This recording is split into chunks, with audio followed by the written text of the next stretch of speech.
వేసంగి పంట వేసినాము. ప్రతి సంవత్సరము మేము ఈ వరి పంట వేసినప్పుడు ఏమవుతుండే అంటే మేము పంట వేసిన తర్వాత మాకు కోతలకు వచ్చే ముందు వారం రోజుల ముందట, పంట కోతకు వచ్చే ముందట మాకు బోర్లు అనేటివి ఎత్తిపోయే పరిస్థితి ఉంటుండే. అప్పుడు మేము అరిసెతడ్లు పెట్టి ఈ పొలాలను పండిస్తుంటిమి.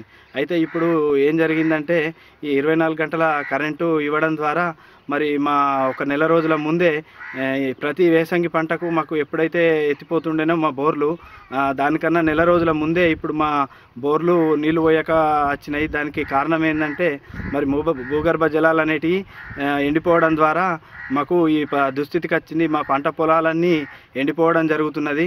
మరి ఈ 24 గంటల కరెంటు కనుక ఇయ్యక మాకు 4 గంటలు పొద్దున్న దాకా 3 గంటలు తెల్లని దాకా రాత్రికి ఇచ్చిన వాటికే మా పంటలు ఎండిపోకపోతుండే, మా బోర్లు ఎత్తిపోకుంటుండే. ఒక్కొక్కరం 500-600 ఫీట్ల బోర్లు బావులు లభించినా కానీ మాకు నీళ్లు రాని పరిస్థితి ఉన్నది. మా భూగర్భ జలాలన్నీ ఈ 24 గంటల కరెంట్ ఇవ్వడం ద్వారానే ఎండిపోయింది. మరి మా ఎండిన పంట పొలాలన్నింటినీ పరిశీలించి వాటికి నష్టపరిహారము అందజేయాలని చెప్పేసి మా రైతులందరి తరఫున మేము విజ్ఞప్తి చేస్తున్నాము.